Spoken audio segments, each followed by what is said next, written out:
나병은 만성 전염병으로 몸속 세균의 활동으로 눈썹이나 뺨이나 코나 귀에 결절이 생깁니다. 손과 발의 경우에는 병균이 관절을 다 녹여서 손가락과 발가락이 떨어져 나가기도 했습니다. 또 병균이 신경조직에 침투하면 국부적으로 마비 증세를 일으켜서 환부가 바늘에 찔려도 전혀 통증을 느끼지 못합니다. 성경에서 나병을 심각하게 다루는 이유는 나병이 죄의 무서운 속성을 상징적으로 보여주기 때문입니다. 먼저 나병의 환부는 피부보다 우묵합니다. 나병은 일반적인 피부병처럼 피부 표면에 발진이 일어나는 것이 아니라 피부가 우묵하게 함몰됩니다. 문제는 표면에 있는 것이 아니라 피부 깊숙한 곳에 있습니다. 죄의 속성이 바로 이와 같습니다. 죄의 문제는 인간의 겉모습에 나타나는 것이 아니라 인간 내면 깊숙한 곳에 자리 잡고 있습니다. 우리의 겉모습이 문제가 아니라 우리의 마음이 문제입니다.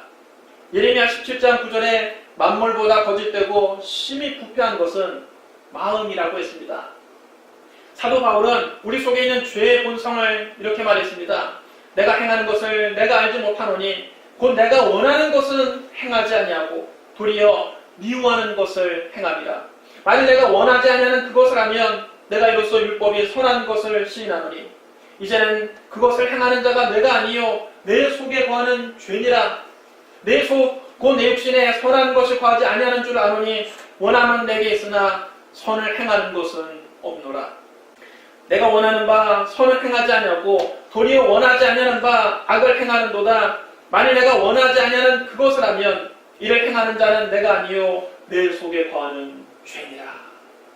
우리 다 선하게 살고 싶습니다. 그런데 실제로 사는 것을 보면 선하게 살지 않고 자꾸만 내가 원하지 않는 것을 나도 모르게 행하고 맙니다. 왜요? 내 속에 죄가 있기 때문입니다. 우리 인간 스스로가 죄의 본성을 이기지 못하기 때문입니다. 현대인은 외모를 아름답게 꾸미고 치장하는데 많은 시간과 노력을 기울입니다. 하지만 우리의 겉모습을 아무리 아름답게 치장해도 우리 속에 썩은 냄새가 나는 죄는 사라지지 않습니다. 아무리 얼굴에 비싼 화장품을 덧칠을 해도 우리 속에 썩은 냄새 나는 죄는 사라지지 않습니다. 아무리 값비싼 비누로 몸을 씻는다 할지라도 우리 속에 있는 더러운 죄는 없어지지 않습니다.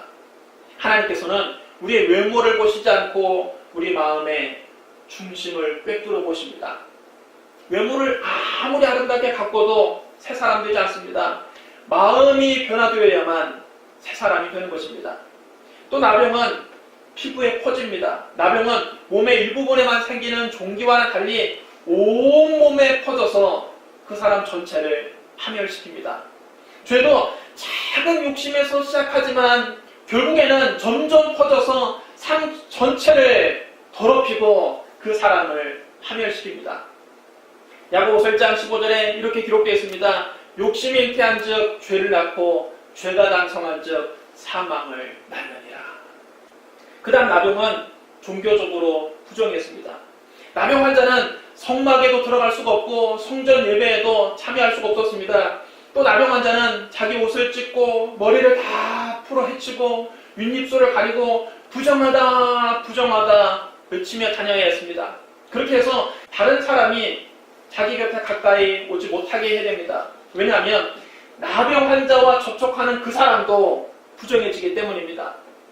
히브리 사회에서 옷을 찢고 머리를 푸는 것은 사람이 죽었을 때 큰 슬픔을 표현하기 위해서 하는 행동입니다.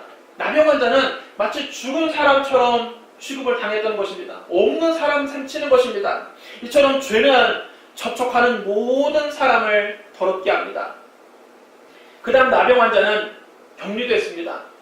나병 환자와 접촉한 사람도 부정해지기 때문에 나병 환자는 자기 가족과 함께 살 수가 없었습니다. 그럼 자기 가족들도 다 더러워지고 부정해지고 성전 예배도 참석할 수가 없고 공동체에서 생활할 수 없기 때문에 그는 진영 밖으로 쫓겨나서 혼자 살아야만 했습니다. 죄는 사람을 고립시킵니다. 아담이 죄가 있기 전에는 에덴 동산에서 하나님과 함께 살았습니다. 아담이 죄가 있기 전에 하나님과 스스럼 없이 교제할 수 있었습니다. 그러나 아담이 죄를 범하자 거룩하신 하나님과의 교제가 단절되었습니다. 아담은 에덴 동산에서 쫓겨났습니다. 죄를 지은 인간은 하나님으로부터 멀어져서 하나님의 도움 없이 혼자 힘으로 살아가야 됩니다. 바로 그것이 여러분 죄의 저주입니다. 하나님 없이 사는 것이 바로 삶의 저주입니다. 그 다음 나병이 발생한 의복은 불로 다 태워버렸습니다. 의복에도 간혹 나병의 색점이 발생하곤 했는데 나병이 발생한 의복은 그것이 배옷이든지 털옷이든지 가죽 옷이든지 할 것 없이 다 불로 살라야만 했습니다.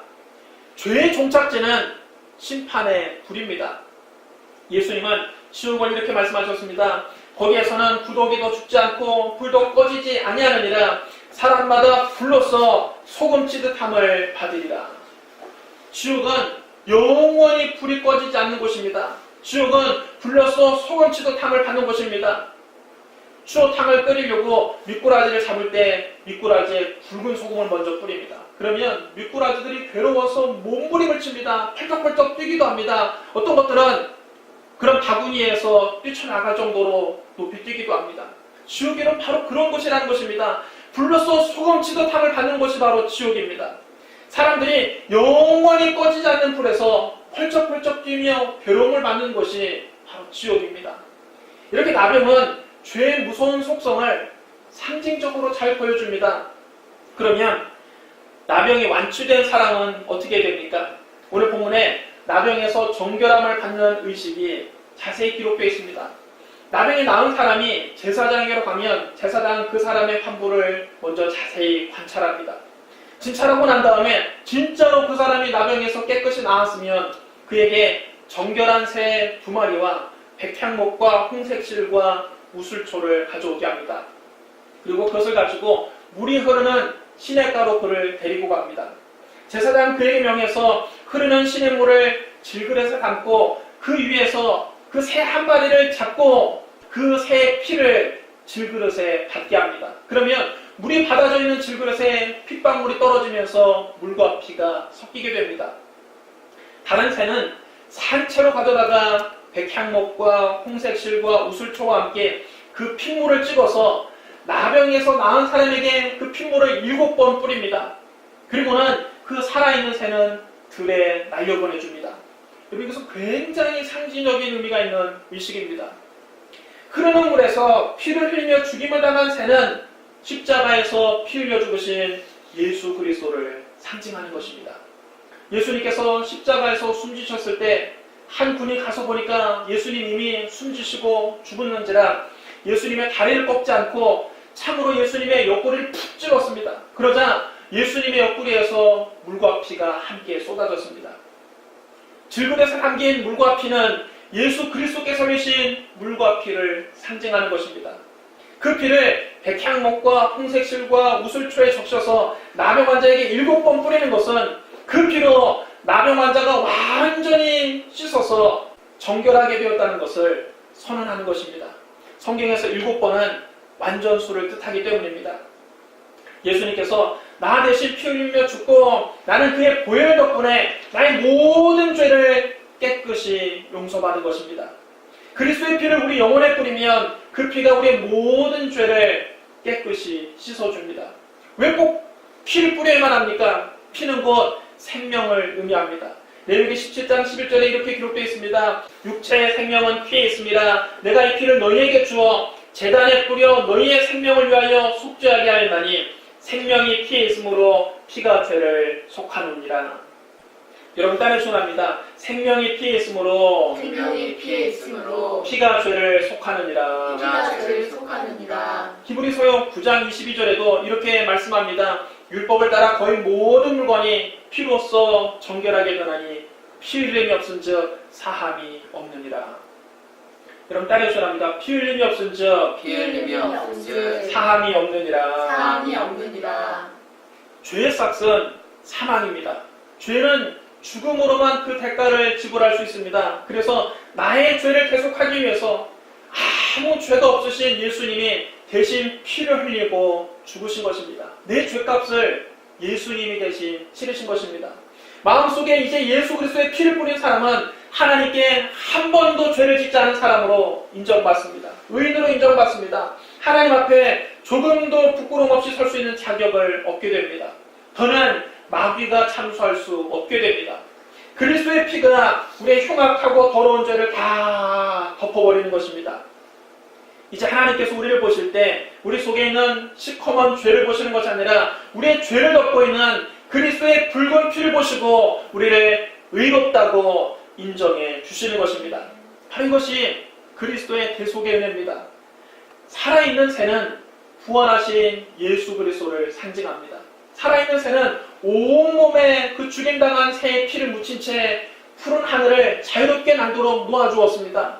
예수님은 못자국난 손과 못자국난 발을 지닌 채 죽음을 이기고 다시 살아나셨습니다. 부활하신 예수님은 40일 동안 제자들에게 여러 차례 나타나신 후 많은 제자들이 보는 앞에서 마치 살아있는 새처럼 하늘로 올라가셨습니다. 부활하신 예수님은 지금도 살아계십니다. 로마서 4장 25절에 이렇게 말씀합니다. 예수는 우리가 범죄한 것 때문에 내줌이 되고 또한 우리를 의롭다 하시기 위하여 살아나셨느니라. 여러분 따라하셔야 합니다. 예수님은 우리가 범죄한 것 때문에 십자가에 내줌이 되셨고 우리를 의롭다 하시기 위하여 살아나셨습니다. 이처럼 피를 흘리며 죽임을 당한 새는 십자가에서 피 흘려 죽으신 그리스도의 모형이고 하늘로 날아간 살아있는 새는 부활하셔서 승천하신 그리스도의 그림자입니다. 그러므로 나병에서 정결함을 받는 길은 오직 예수 그리스도를 의지하는 것밖에 없다는 뜻입니다. 오늘 레위기에 나오는 그 의식은 단순히 새를 한 마리 잡고 새 한 마리를 놓아주는 것이 아니라 우리가 정말로 죄로부터 자유함을 얻으려면 십자가에서 피 흘려 죽으시고 부활하신 예수 그리스도를 의지해야 된다는 메시지입니다. 신약시대 예수님은 실제로 나병 환자를 깨끗하게 하셨습니다. 한 나병 환자가 허다한 무리와 함께 있는 예수님 앞에 뛰어나왔습니다. 이는 죽음을 각오하지 않고는 할 수 없는 행동입니다. 당시 나병 환자는 마을 안에 들어올 수가 없었고 마을 밖에 격리된 채 혼자 살아야만 했습니다. 그는 사랑하는 가족과 생이별을 했습니다. 자녀들이 눈에 밟혀도 자녀들에게 가까이 갈 수가 없었습니다. 자녀들 얼굴 한번 보는 것이 소원이었습니다. 나병 환자는 옷을 찢고 머리를 다 풀어헤치고 살아야만 했습니다. 이건 사람이 죽었을 때 하는 행동입니다. 그는 마치 죽은 듯이 살아왔습니다. 나병 환자가 길을 걷다가 멀리서부터 저 성한 사람을 만나면 윗입술을 가리고 나는 부정하다 외쳐서 성한 사람이 자기 곁에 가까이 하지 못하게 해야 됐습니다. 만약 그렇게 하지 않고 나병 환자가 건강한 무리 속에 그냥 들어왔다가는 돌에 맞아 죽임을 당합니다. 그는 평생 그렇게 나병 환자로 살 바에는 차라리 돌에 맞아 죽더라도 예수님을 한번 만나봐야겠다는 비장한 각오를 가지고 예수님 앞에 나온 것입니다. 그를 본 순간 거기에 모여있던 무리들이 소스라치게 놀라며 모두 뒷걸음질을 치고 소리를 쳤습니다. 저리 가지 못해! 뭐 이런 놈이 다 있느냐? 나병 환자가 어떻게 일반인 속에 들어오느냐? 사람들은 돌멩이를 하나씩 주워들고 그에게 던지려고 했습니다.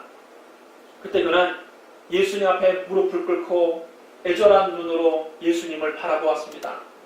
눈썹은 다 빠지고 눈은 일그러지고 코는 벌써 무너졌고 귀는 하나 떨어져 나갔고 손가락 마디마디는 다 문드러져서 떨어져 나가 없었습니다.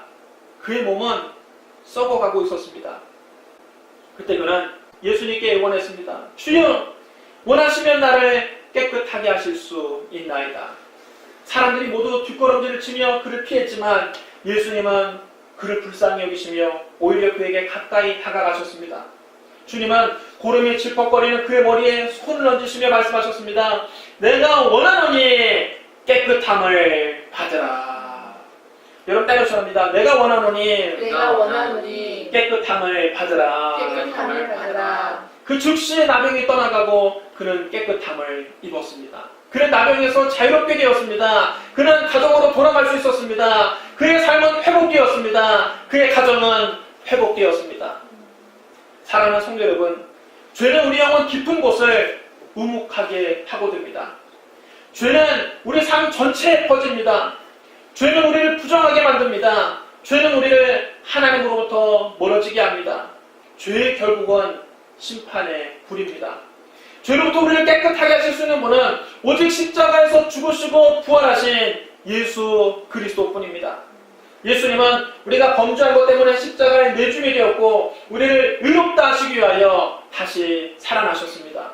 십자가에서 죽으시고 부활하신 예수님께서 죄로 말미암아 더러워진 우리에게 오늘 말씀하십니다. 내가 원하노니 깨끗함을 받으라. 예수 그리스도의 보혈로 오늘 죄 씻음을 받고 깨끗함을 얻으시기를 주님의 이름으로 축원합니다. 기도하겠습니다. 사랑과 은혜가 풍성하신 하나님 아버지, 예수님 우리를 깨끗하게 하기 위해서 저 하늘 보좌를 버리시고 낮고 천한 이 땅에 인간의 몸으로 오신 것을 감사합니다. 예수님 우리의 모든 죄를 대신 짊어지고 십자가에서 당신의 몸을 찢고 피를 흘려 우리의 모든 죄값을 대신 치러주시니 감사합니다. 예수님 부활하셔서 우리를 의롭다 만들어주시니 감사합니다. 예수님 우리의 범죄한 것 때문에 십자가에 내줌이 되셨고 우리를 깨끗하게 하기 위해서 다시 살아나셨습니다. 그 예수님 우리 마음속에 모셔드립니다. 예수님 우리와 항상 함께하여 주시고 천국 가는 그날까지 주님 손잡고 우리를 인도하여 주시옵소서. 예수님 이름으로 감사하며 기도드리옵나이다. 아멘.